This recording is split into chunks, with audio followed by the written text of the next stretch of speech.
जज साहब अपनी ही माँ को आश्रम में छोड़ा है। आश्रम में माँ पर नजर रख सके इसलिए उधर के चौकीदार से दोस्ती कर ली थी और कुछ पैसे दे दिए थे। जज ने चौकीदार को अपनी दिल की बात आंखों में आंसुओं के साथ बता दी कि घर में पत्नी है जो माँ के साथ बदतमीजी से पेश आती है और पत्नी के कहने पर दोनों बच्चों ने माँ से बात करनी ही बंद कर दी। माँ को अकेलापन लगने लगा और इन सब वजहों से दिन भर रोती, इसलिए उसे आश्रम छोड़ने के लिए आ गए। तो चौकीदार ने कहा, जज साहब आपके सामने सारे सबूत थे कि कौन सही और कौन गलत है, लेकिन अपनी ही माँ के साथ न्याय नहीं कर पाए तो औरों के साथ क्या न्याय करते होंगे आप। ये बात जज साहब के दिल को छुप गई। चौकीदार की इतनी सी बात का इतना असर हुआ कि 2 रात नींद नहीं आई, 2 दिन से खाना नहीं खाया और कोर्ट भी नहीं गए। ऐसा लग रहा था जैसे एक चौकीदार ने जज साहब की दुनिया हिला दी। जज साहब अपने घर में रूम से बाहर आए। दोनों बच्चे और पत्नी खाना लेकर इसी इंतजार में खड़े हैं कि कब खाना खाएंगे। तभी जज साहब ने एक कागज पत्नी को और 2 अलग कागज अपने बच्चों के हाथ में थमा दिए। कागज की एक लाइन पढ़ी तो पत्नी के हाथों में से थाली गिर गई। जज साहब बोले, मैं तुम्हें तलाक दे रहा हूं, और बच्चों से कहा, आज से मेरी सारी प्रॉपर्टी आप दोनों की, मुझे कुछ नहीं चाहिए। बच्चों ने उन्हें जबरदस्ती कुर्सी पर बिठाया, हाथ जोड़कर पैरों में गिरकर इन सबका कारण पूछा। आंखों में आंसुओं के सैलाब के साथ जज साहब बोले कि मैं मेरी 65 वर्ष की माँ को आश्रम छोड़ के आया हूँ, अनजान लोगों के भरोसे छोड़ के आया हूँ, और आप सब कारण पूछ रहे हैं। हम लोगों को शर्म आनी चाहिए। रोज मेरे कोर्ट से आने के बाद माँ रोती थी कि बेटा प्लीज मुझे ओल्ड एज होम में शिफ्ट कर दो।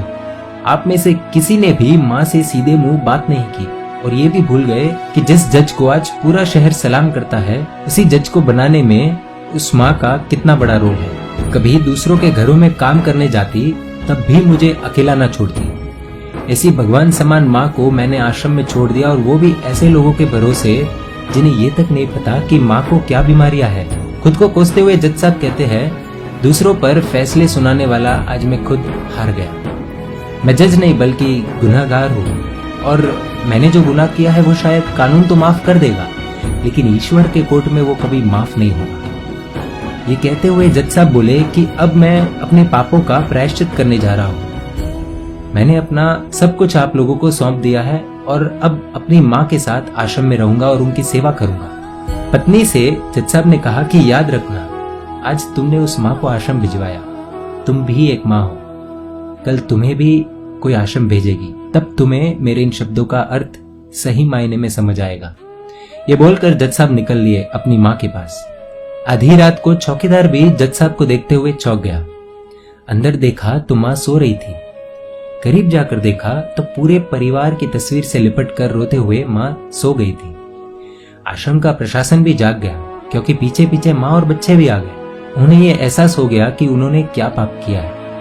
तभी आश्रम की एक कर्मचारी बोली, हम इन्हें आपको नहीं सौंप सकते, क्या पता कल आप इन्हें मार दो तो। ये सुनते ही जज साहब की पत्नी को दिल में बहुत दर्द हुआ। वो बोल उठी कि मैडम जी, शायद हमारे हाथों बहुत बड़ा पाप हुआ है, मानते हैं, लेकिन अब हम इन्हें मारने नहीं, इन्हें एक नया जीवन देने आए हैं। आश्रम के सभी बुजुर्गों की आंखों में आंसू थे। सब के सब रो पड़े। खुशी के आंसुओं के साथ माँ को घर ले आए। लेकिन वही आश्रम में अनेक आंखें ऐसी थी जो किसी ना किसी का इंतजार कर रही थी। दोस्तों, इस कहानी का उद्देश्य तो आप सब समझ गए होंगे, इसलिए शेयर कीजिए और हर घर तक इस कहानी को पहुंचाइए, क्योंकि माँ तो माँ होती है। सब होगा तुम्हारे पास, पर सुकून नहीं होगा। सुकून सिर्फ माँ के आंचल में होता है, और उस आंचल को बिखरने मत देना।